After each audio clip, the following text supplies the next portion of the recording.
فرمان مصطفیٰ صلی اللہ تعالی علیہ وسلم ہے، اس شخص کی ناک خاک آلود ہو جس کے پاس میرا ذکر ہو اور وہ مجھ پر درود پاک نہ پڑھے۔ صلو علی الحبیب صلی اللہ تعالی علی محمد۔ ہم نے ہماری زندگی میں کبھی نہ کبھی نماز جنازہ ضرور پڑھے ہوں گے، اور نماز جنازہ کے وقت اکثر لوگوں کے ذہن میں یہ سوال پیدا ہوتا ہوگا کہ چپل پہن کر کے نماز پڑھنی ہے یا چپل اتار کر کے نماز پڑھنی ہے یا چپل اتار کے اس کے اوپر کھڑے ہو کر کے نماز پڑھنا ہے۔ تو جوتے پر کھڑے ہو کر جنازہ پڑھنا،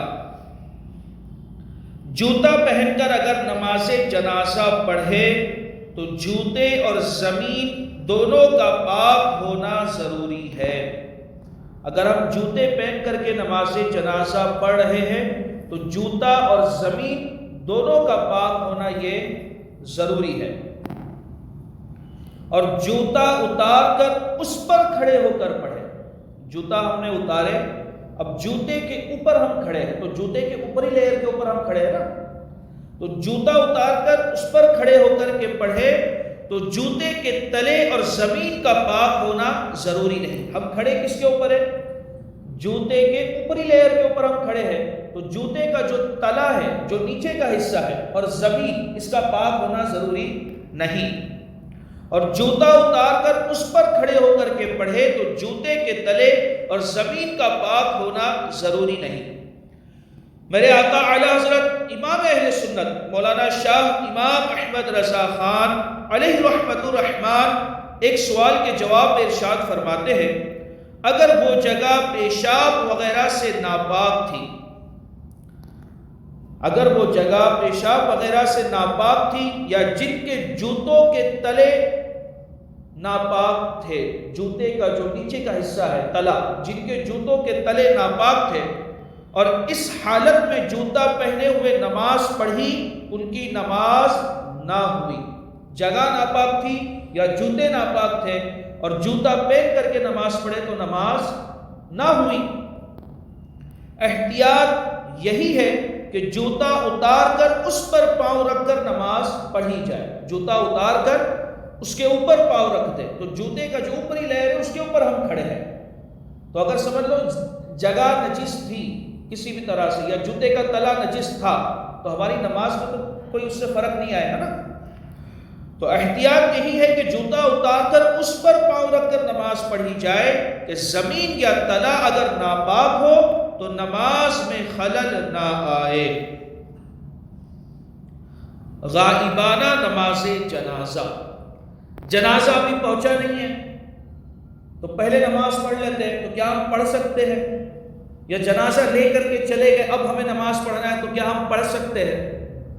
یا مثال کے طور پہ کسی شخص کا یہاں انتقال ہو گیا اور شہزادے صاحب جو ہے کسی دوسرے ملک میں ہے اور ان کے پاس وقت نہیں ہے کہ وہ آئے، اب وہ سوچ رہے کہ ہم وہیں سے نماز جنازہ پڑھ لیتے ہیں، تو کیا پڑھ سکتے ہیں؟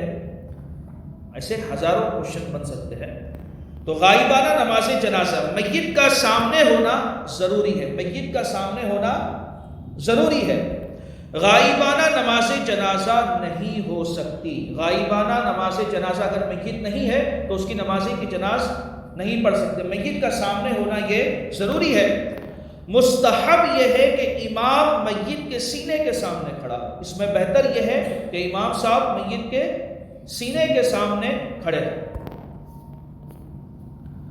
چند جنازوں کی اکٹھی نماز کا طریقہ، اگر چند جنازے ہیں اور چند جنازوں کی نماز ہمیں ایک ساتھ پڑھنی ہے تو اس کا کیا طریقہ ہوگا؟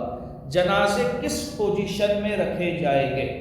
مطلب ایک جنازہ اس کے آگے، ایک جنازہ اس کے آگے، اس کے آگے، مطلب ایک عمارت ٹائپ اس کے اوپر کھڑی کر دی جائے، یا ایک جنازہ اس کے پیر میں، دوسرا جنازہ اس کے پیر میں، اور ایک جنازہ ٹرین، مطلب مثال کے طور پہ، ایگزامپل کے طور پہ بول رہا ہوں، ٹرین کے جو ڈبے جس پوزیشن میں ہوتے ہیں اس طریقے سے۔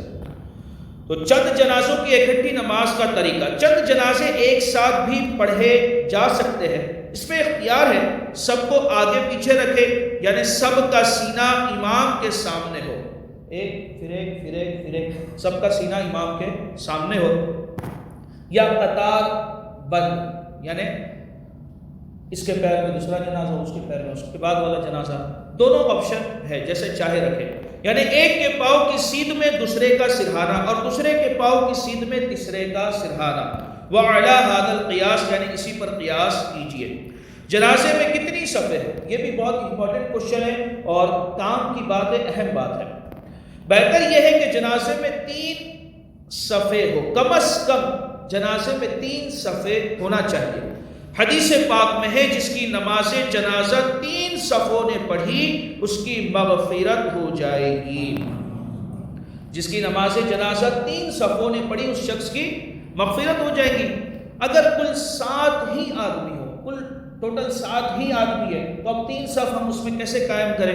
تو ایک امام بن جائے، 6 بچے، اب پہلی صف میں 3 کھڑے ہو جائے، پہلی صف ہو گئی، 3 آدمی بچے، دوسری صف میں 2 کھڑے ہو جائے، 2 صف ہو گئی، 1 آدمی بچا، تیسری صف میں 1 شخص کھڑا ہو جائے اور تیسری میں 1، تو ایک امام بن گیا، پہلی صف میں 3، اس کے بعد والی صف میں 2، اس کے بعد والی صف میں 1، تو 7 آدمی ہو تب بھی ہم 3 صفیں بنا سکتے ہیں۔ اس چیز کا دھیان رکھنا چاہیے کہ 3 صفیں نماز جنازہ میں قائم ہو جائے۔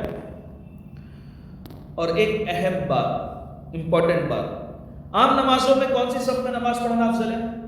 پہلی صف میں۔ جنازے میں پچھلی صف تمام صفوں سے افضل ہے۔